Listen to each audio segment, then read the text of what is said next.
Dans cette vidéo, on va s'intéresser au champ magnétique et au vecteur champ magnétique en un point de l'espace.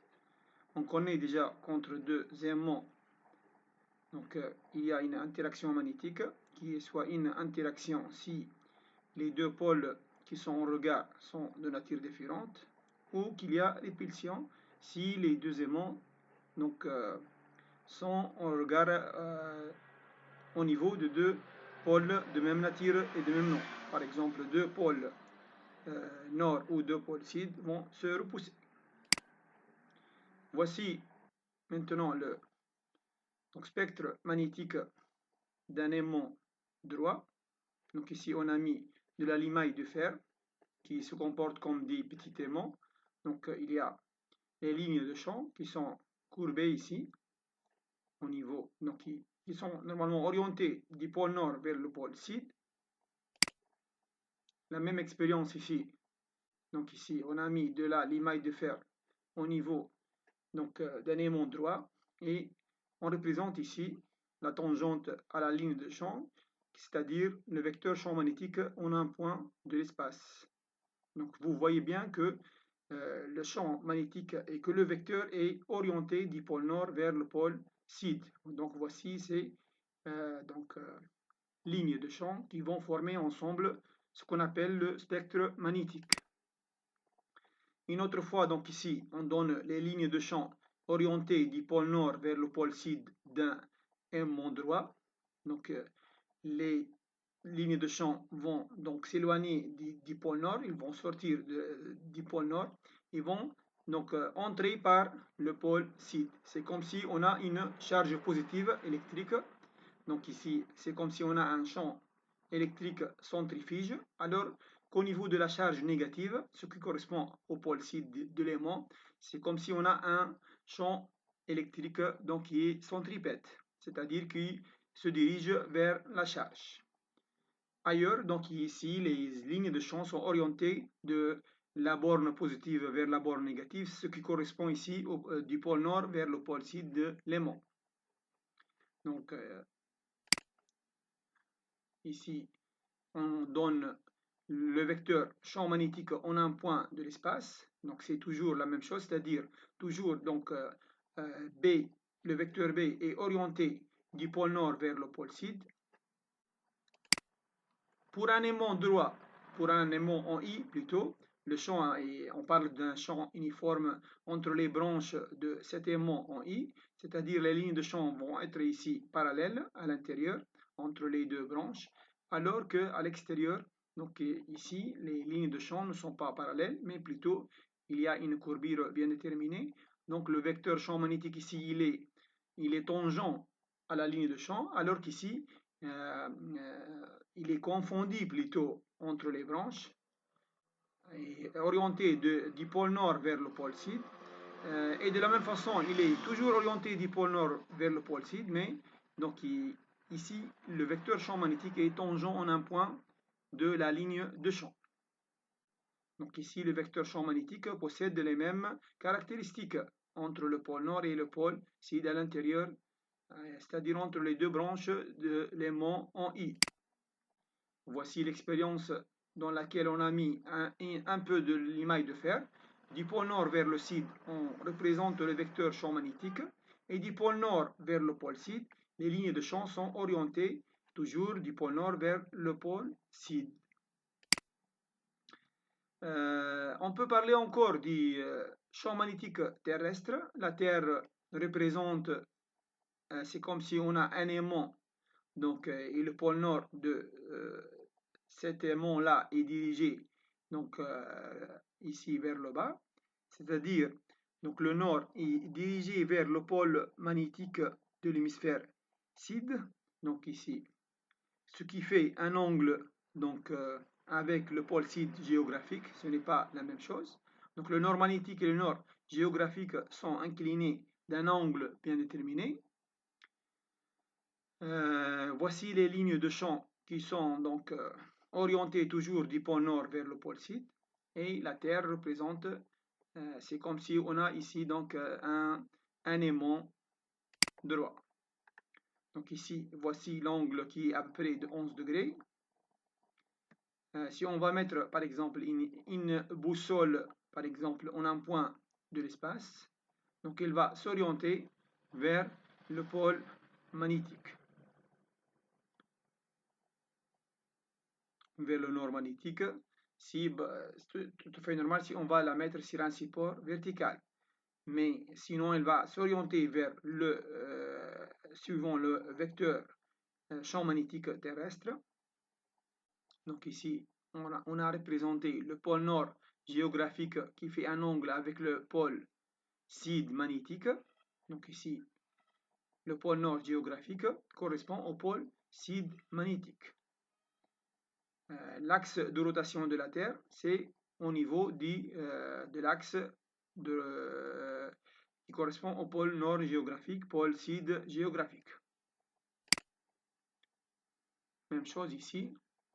Donc ici, on a représenté les lignes de champ qui sont orientées du pôle nord vers le pôle sud de cet aimant-là. Donc ici, si on met, par exemple, si on utilise une aiguille aimantée qui repose sur un axe ou un pivot vertical, elle va s'orienter vers le nord magnétique, c'est-à-dire ce qui correspond à la composante horizontale, puisque l'aiguille aimantée se trouve sur un plan horizontal, donc c'est le vecteur BH, c'est la composante horizontale du vecteur champ magnétique. Mais si on va utiliser une aiguille aimantée qui peut se déplacer librement et qui est donc suspendue par un fil ici, elle va s'orienter le pôle nord de cette aiguille aimantée va donc se diriger suivant le vecteur champ magnétique terrestre total, BT, qui possède deux composantes, une composante horizontale qu'on va la retrouver par donc, utilisation de l'aiguille aimantée, et une composante verticale qui est suivant la verticale d'Illier. Un angle ici, donc la déclinaison entre le pôle nord géographique et le pôle nord donc magnétique, puisque donc ça c'est le plan du méridien magnétique qui contient le nord magnétique, et l'autre plan qui contient le nord géographique, ça correspond au pôle donc, au plan du méridien géographique. L'angle entre le nord géographique et le nord magnétique, ou autrement entre les deux plans géographiques et magnétiques, sont donc inclinés d'un angle de déclinaison. On connaît d'autre part que si on va approcher le pôle sud d'une bobine, il y a soit donc ici dans ce cas-là, il y a une répulsion, c'est-à-dire la bobine va se comporter comme un pôle sud de l'aimant, donc on parle d'une face sud de cette bobine-là. Autrement, si on va approcher donc ici le pôle nord de cet aimant-là de la bobine, il y a attraction, donc c'est comme si on a un pôle nord, donc on parle de la face nord de cette bobine. Donc de façon générale, on peut dire qu'une bobine possède deux faces qui dépendent du sens du courant, c'est-à-dire une face nord et une face sud.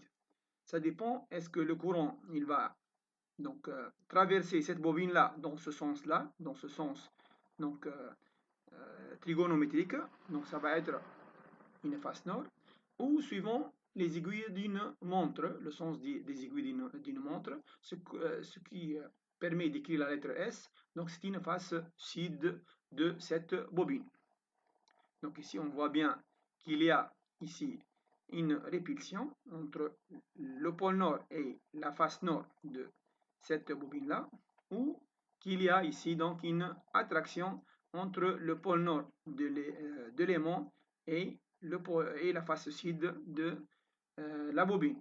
Donc pour l'aimant, on parle de pôle nord et sud, alors que pour une bobine, on parle de face et non pas de pôle. Ici, donc c'est la même chose, presque. Donc ici, on a soit une répulsion entre le pôle nord et la face nord, ou une attraction entre le pôle nord de l'aimant avec la face sud de cette bobine-là. Donc de façon générale, une bobine possède deux faces, une face sonore,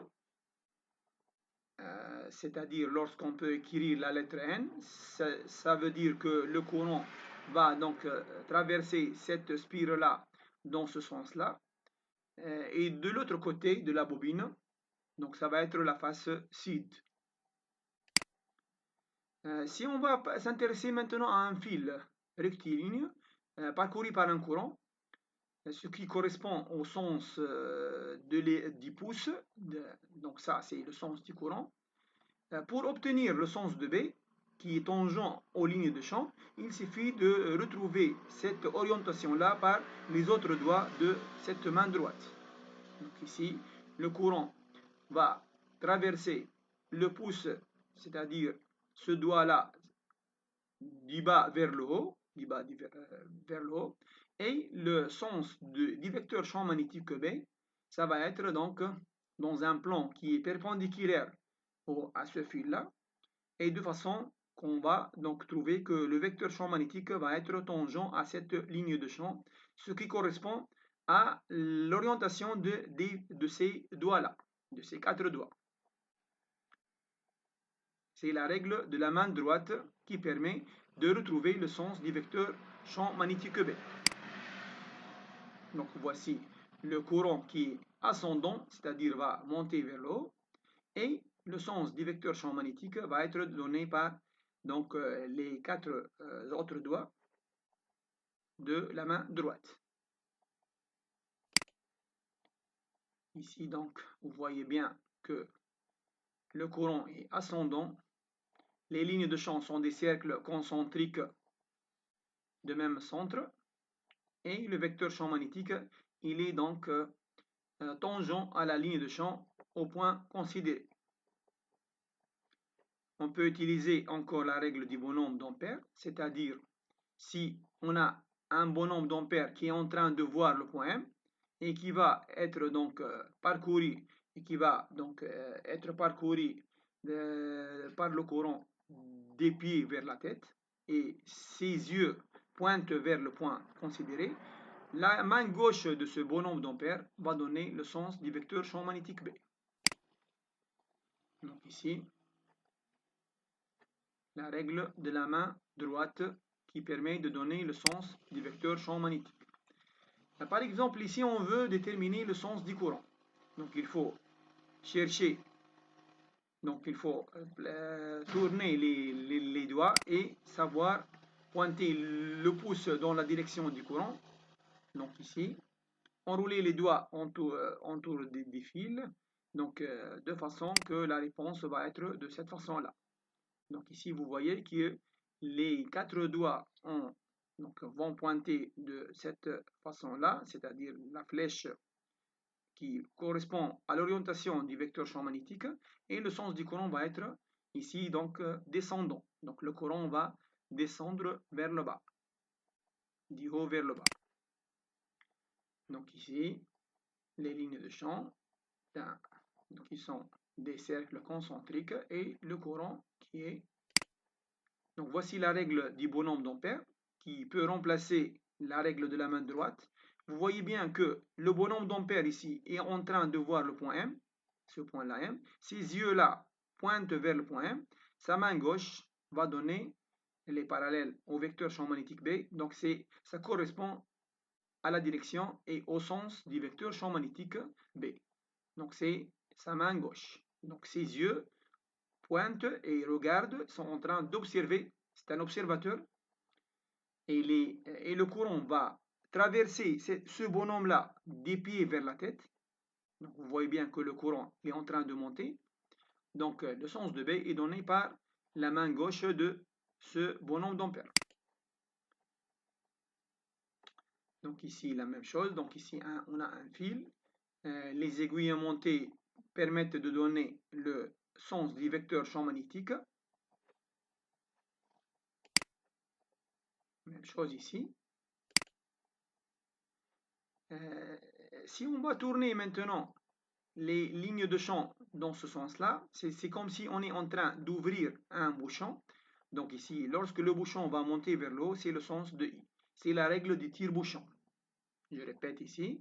Donc ici, si on utilise la règle du tire-bouchon pour obtenir le sens du courant, donc on va tourner ces cercles-là dans le sens, donc ici, trigonométrique.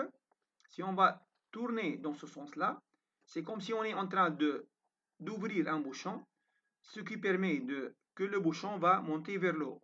Donc c'est le sens du courant qui est en train de monter vers le bas, de monter vers le haut. Ici, la même chose. Donc si on est en train de tourner, ça va être un bouchon qui est en train de monter. C'est le sens du courant I. Voici donc, si on va mettre donc ici un bon nombre d'ampères, sa main gauche va pointer suivant cette flèche-là.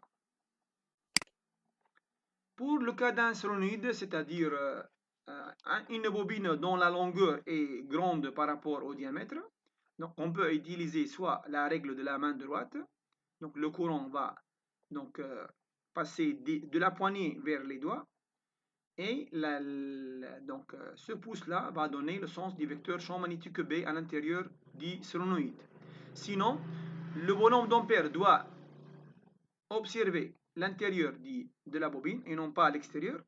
Ça, c'est très important. Donc, il faut que les yeux de ce bonhomme d'ampère soient du côté c'est-à-dire qui vont pointer ou vont observer l'intérieur du solénoïde, et la main gauche va donner le sens du vecteur champ magnétique B. Donc ça, on est revenu maintenant au cas du fil. Donc ici,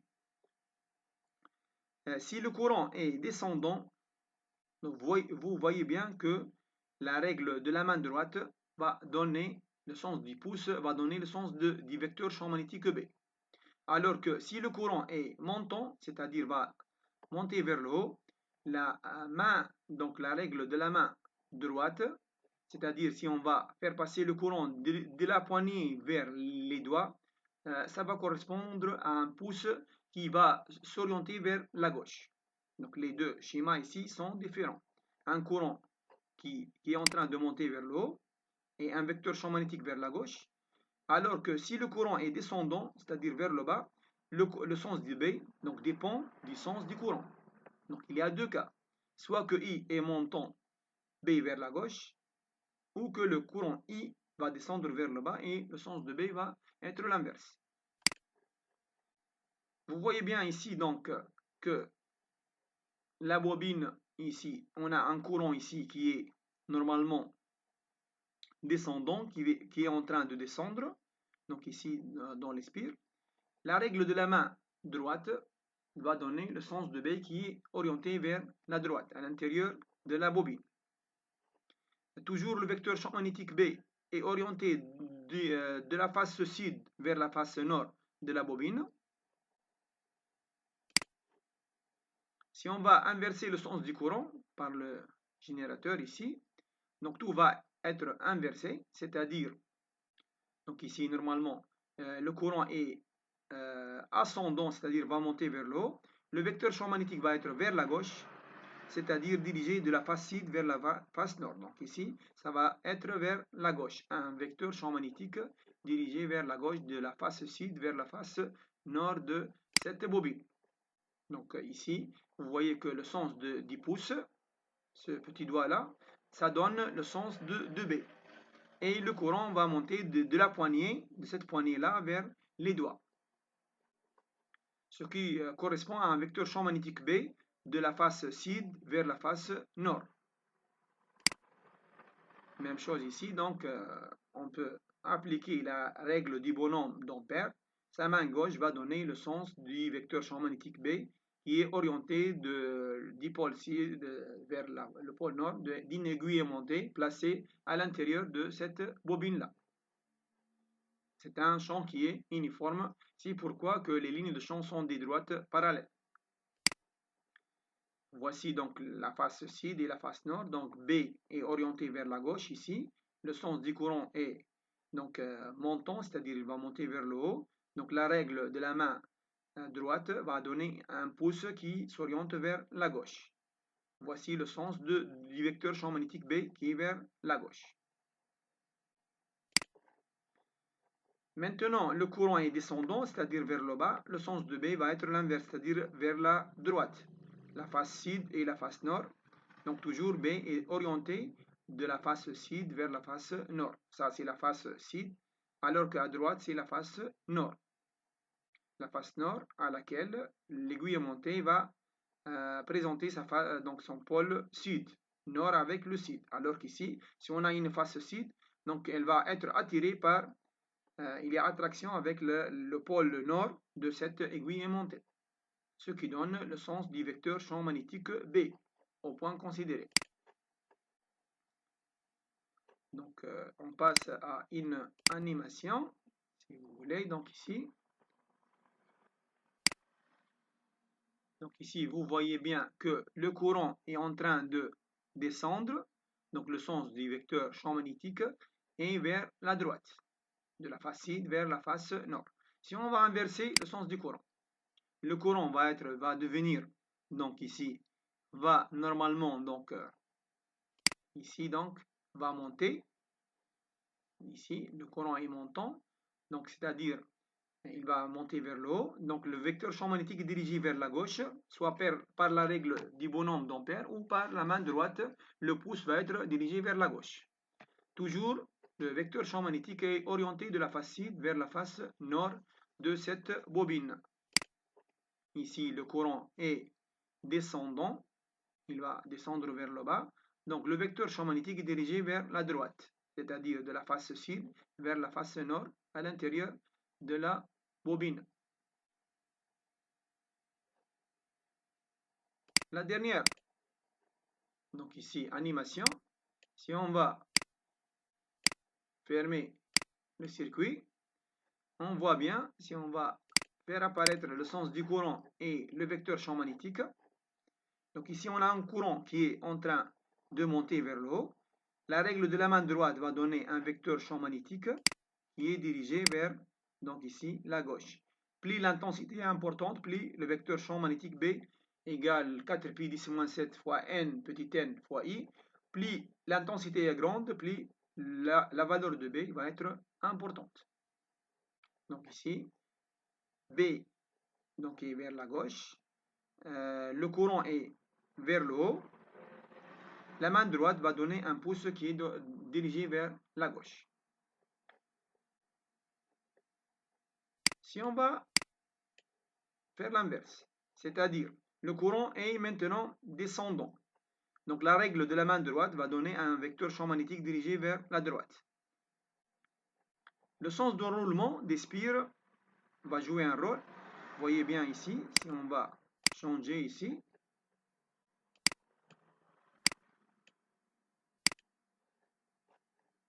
plus la tension, c'est-à-dire ce qui correspond à une intensité plus grande, donc ici, le courant va ici donc sortir par la borne positive, puis il va descendre vers le bas. Donc ici, le vecteur champ magnétique est dirigé vers la droite, à l'intérieur, suivant l'axe du solénoïde. Donc sa direction est suivant l'axe, son sens est dirigé vers la droite. Si on inverse les pôles, donc ici le courant il est vers le haut, la règle de la main droite, si on va parcourir ou traverser la main droite de la poignée vers le haut, ça va donner un vecteur champ magnétique dirigé vers la gauche.